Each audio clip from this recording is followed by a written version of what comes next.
دونوں حکم تھے, دونوں صحابی تھے. بات یہاں تک آئی جس دن یہ اعلان ہونا تھا حضرت ابو موسیٰ اشعری اور حضرت عمرو بن عاص کی طرف سے, یہ تاریخ ہے میرے عزیزوں. حجاز کے, مکہ مکرمہ, مدینہ طیبہ کے اکثر بڑے بڑے صحابہ بھی یہ فیصلہ سننے کے لیے آئے تھے کہ آج ہوگا کیا, کہ مسلمانوں کے درمیان جاری جنگ کو ختم کرنے جا رہے ہیں دو حکم صحابہ. تو دونوں کو الگ الگ اختیارات تھے, آپ جو کہیں گے اس پر عمل ہوگا لیکن قرآن اور حدیث کے مطابق. تو حضرت عمرو بن عاص نے یہ کہا کہ پہلے میں نہیں سناؤں گا, اپنا فیصلہ پہلے ابو موسیٰ اشعری سنائے.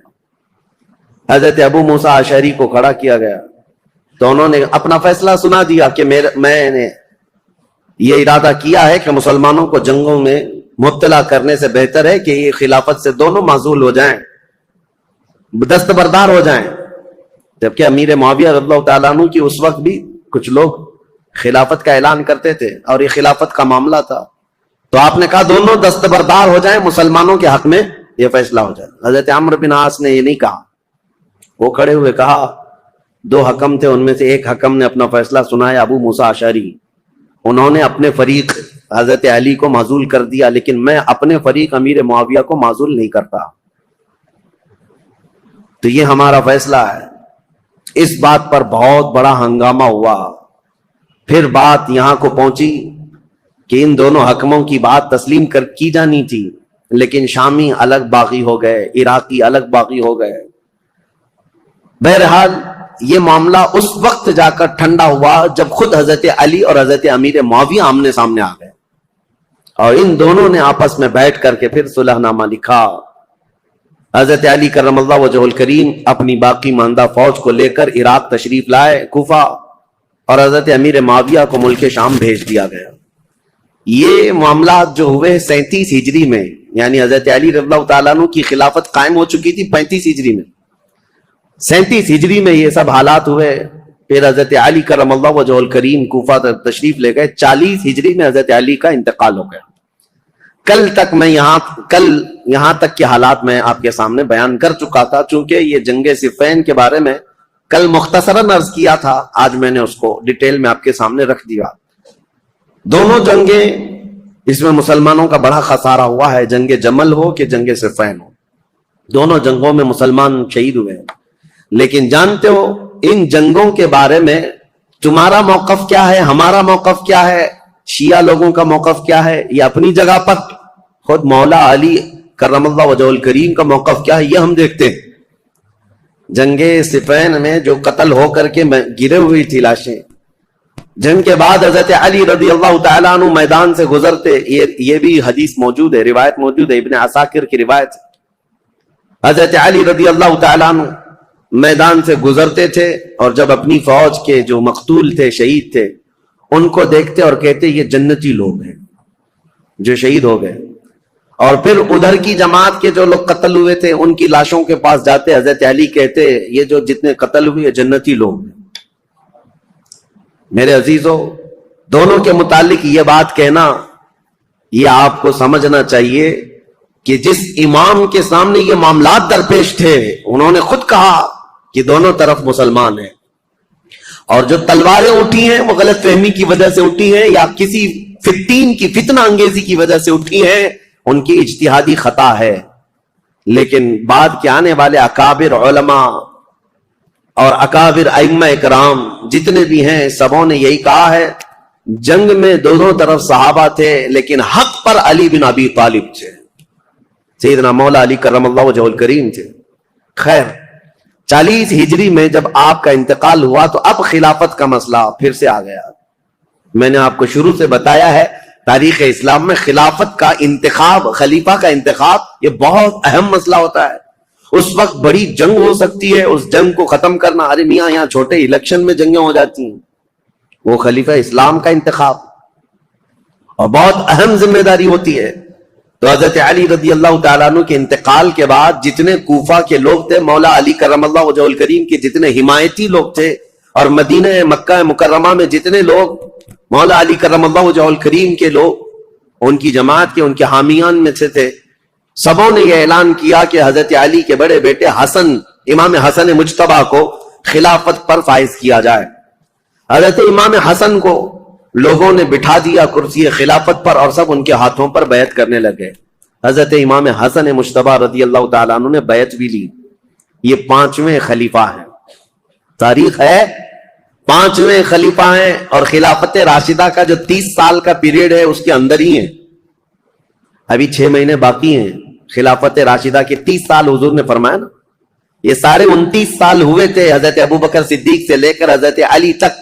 جب حضرت علی کا انتقال ہوا 29.5 سال ہوئے تھے, اور اسی کے بعد حضرت امام حسن نے بھی اعلان کیا, اور ادھر ملک شام میں دمشق میں حضرت امیر معاویہ نے اپنی خلافت کا اعلان کیا, اور شام کے جتنے لوگ تھے وہ سب کے سب حضرت امیر معاویہ کے ہاتھ پر بیعت کر لی.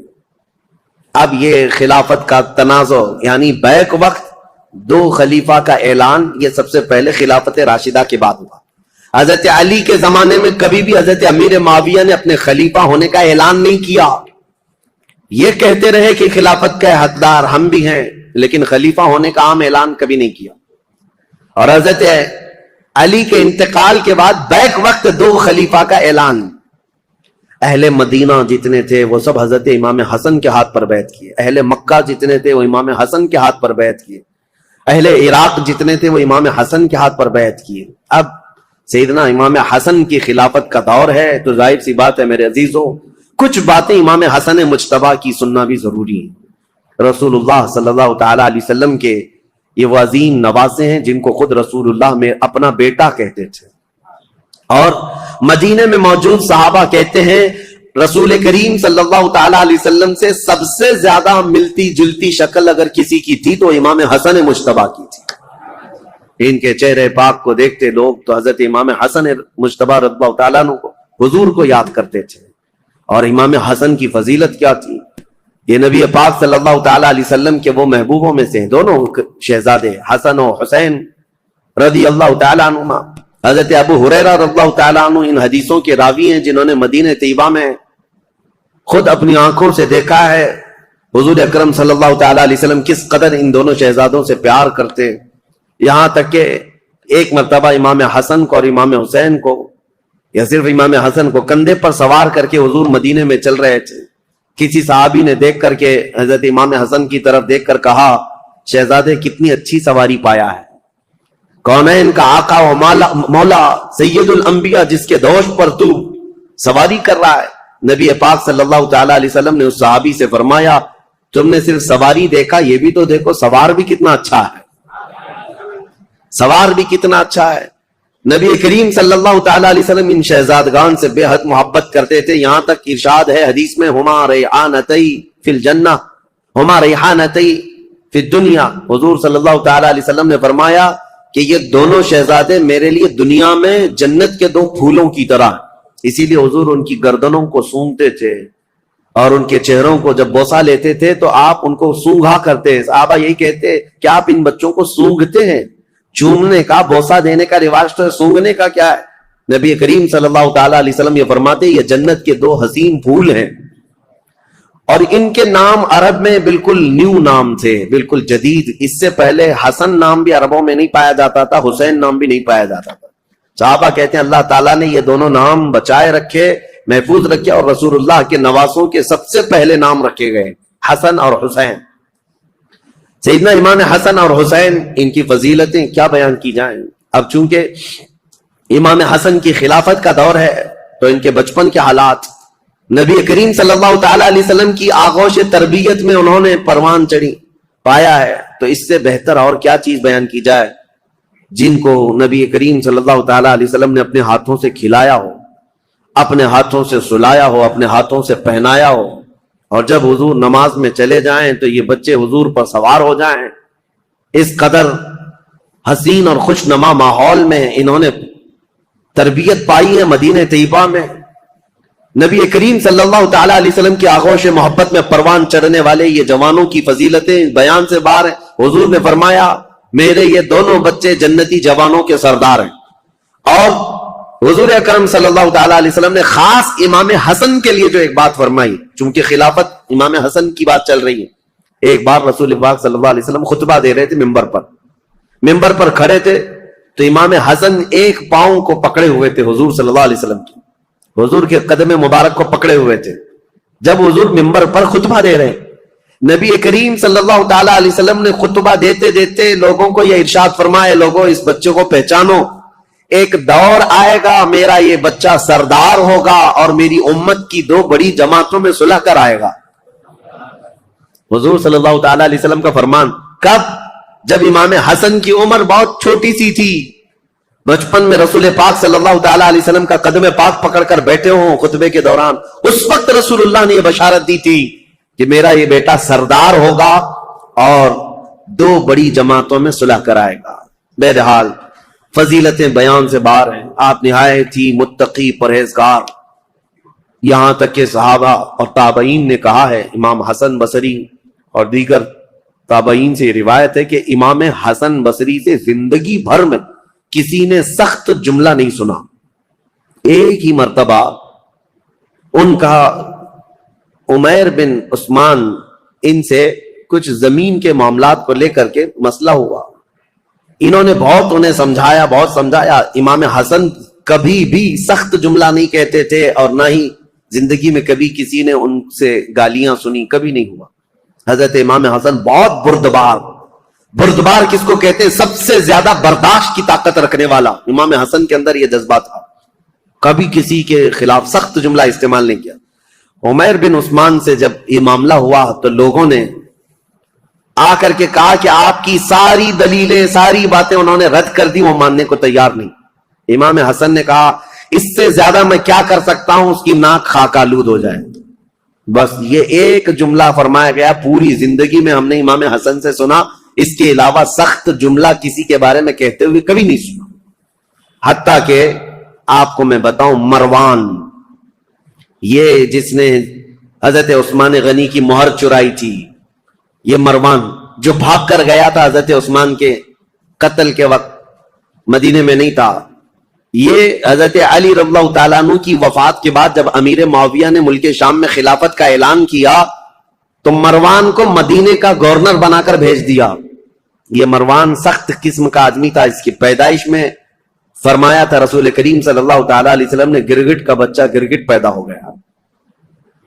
یہ مروان بن حکم، یہ وہ شخص ہے، مدینے کا حاکم بنا تھا، یہ خطبہ دیتا تھا اور خطبے میں سخت جملے حضرت امام حسن کے بارے میں کہتا تھا، اور امام حسن بیٹھے ہوئے سنتے تھے خطبے میں، ان کے باپ کو گالیاں دیتا تھا اور حضرت امام حسن کو بولتا تھا۔ یہاں تک کہ ایک مرتبہ امام حسن ایک مجلس میں بیٹھے ہیں، اور بھی لوگ تھے، مروان بیٹھا ہوا ہے، اس نے تانا مارتے ہوئے یہ کہا کہ ایسا شخص ہے، میں اس کے باپ کے بارے میں کہتا ہوں تو یہ کہتا ہے میری ماں گھوڑی تھی، نعوذ باللہ من ذالک۔ سیدہ کائنات کی طرف بھی اس نے بد زبانی کی تھی۔ میں یہ بات صرف اس لیے کہہ رہا ہوں، اتنا سخت جملہ سامنے کہنے کے بعد امام حسن مجتبی رضی اللہ تعالیٰ عنہ اف تک نہ کہتے تھے، کھڑے ہو گئے۔ لوگوں نے کہا نواز رسول، جگر گوش بطول حسن مجتبی کے متعلق ایسا کہتا ہے۔ حضرت امام حسن یہ کہتے کہ اے لوگوں، تم سب کے سامنے اللہ نے مجھے سورج کی طرح ظاہر رکھا ہے، میرے اندر کوئی ایسی چیز نہیں، اور جو کچھ مروان کہتا ہے اگر میں بدلے میں کچھ کہہ دوں تو اس کی بات کا بدلہ کم ہو جائے گا، اس کے لیے سب سے بہترین انتقام اللہ کی ذات ہے۔